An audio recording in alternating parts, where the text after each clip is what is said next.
آخر یہ محمد یونس کون ہیں جو غریبوں کے بینکر کے نام سے جانے جاتے ہیں اور اب بنگلہ دیش میں شیخ حسینہ کی حکومت کے خاتمے کا باعث بننے والی طلبہ تحریک کے رہنما ناہید اسلام نے بھی ملک کے صدر پر زور دیا ہے کہ وہ جلد از جلد ملک کے نوبل انعام یافتہ ماہر اقتصادیات پروفیسر محمد یونس کی سربراہی میں عبوری حکومت تشکیل دیں۔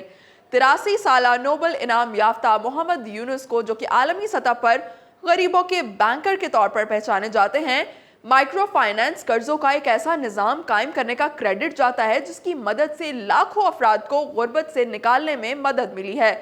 یہ بینک، جسے پروفیسر یونس نے 1983 میں شروع کیا تھا، غریب لوگوں کو کاروبار شروع کرنے کے لیے چھوٹے اور طویل مدتی قرضے فراہم کرتا ہے۔ 2006 میں اس کام پر پروفیسر یونس کو نوبل انعام سے بھی نوازا گیا۔ جہاں دنیا پروفیسر یونس کی مداح ہے، وہیں پیر کو مستعفی ہونے والی بنگلہ دیشی وزیر اعظم حسینہ واجد انہیں عوام دشمن سمجھتی رہی ہیں۔ انہوں نے پروفیسر یونس کو بار بار غریبوں کا خون چوسنے والا قرار دیا اور ان کے گرامین بینک پر بہت زیادہ شرح سود وصول کرنے کا الزام بھی لگایا۔ بی بی سی بنگلہ کے مطابق ناہید اسلام نے منگل کی صبح فیس بک پر شائع ہونے والی ایک ویڈیو پیغام میں محمد یونس کا نام بطور چیف ایڈوائزر تجویز کیا۔ ناہید اسلام نے کہا کہ وہ پہلے ہی پروفیسر یونس سے عبوری حکومت کا سربراہ بننے کے بارے میں بات کر چکے ہیں۔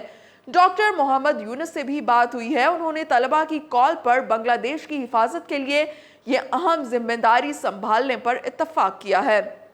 امتیازی سلوک مخالف طلبہ تحریک نے یہ بھی کہا کہ مشاورتی کونسل کے بقیہ ارکان کے ناموں کا اعلان جلد کر دیا جائے گا۔ اس سے قبل ہی گزشتہ روز پریس کانفرنس میں ناہید اسلام نے کہا تھا کہ ہم کسی بھی قسم کی حکومت کی حمایت نہیں کریں گے جب تک کہ اسے طلبہ اور بنگلہ دیشی عوام کی طرف سے تجویز نہ کیا جائے۔ یہ فوج کی حمایت یافتہ حکومت ہو سکتی ہے یا صدارتی نظام، طلبہ ایسی حکومت کو قبول نہیں کریں گے۔ حسینہ واجد کے دور میں رواں برس جنوری میں بنگلہ دیش کی ایک عدالت نے محمد یونس کو ملک کے لیبر قوانین کی خلاف ورزی کرنے پر 6 ماہ قید کی سزا سنائی تھی۔ پروفیسر یونس کے حامیوں کا کہنا ہے کہ یہ معاملہ سیاسی محرکات پر مبنی ہے۔ بہت سے لوگوں کا خیال ہے کہ پروفیسر یونس کی جانب سے 2007 میں فوج کی حمایت یافتہ نگران حکومت کی بظاہر حمایت سے ایک سیاسی جماعت بنانے کی کوشش نے حسینہ واجد کو ناراض کر دیا تھا، خاص طور پر اس لیے کہ وہ اس وقت جیل میں تھیں۔ محمد یونس نے بعد ازاں سیاسی جماعت بنانے کا ارادہ ترک کر دیا تھا۔ محمد یونس کو حکومت کی طرف سے قانونی پریشانیوں کا سامنا بھی کرنا پڑا۔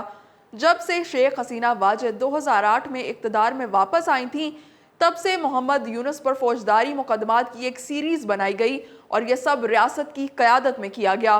محمد یونس پر ایک دفعہ ہم جنس پرستی کو فروغ دینے کا الزام بھی لگایا گیا۔ بنگلہ دیش کی حکومت نے انہیں 2011 میں گرامین بینک سے باہر نکال پھینکا اور 2022 میں انہیں غبن کے الزامات کا بھی سامنا کرنا پڑا۔ محمد یونس پر اب بھی 100 سے زائد الزامات ہیں اور عدالت نے جنوری میں 6 ماہ کی قید بھی سنائی تھی، لیکن مارچ میں انہیں ضمانت مل گئی تھی۔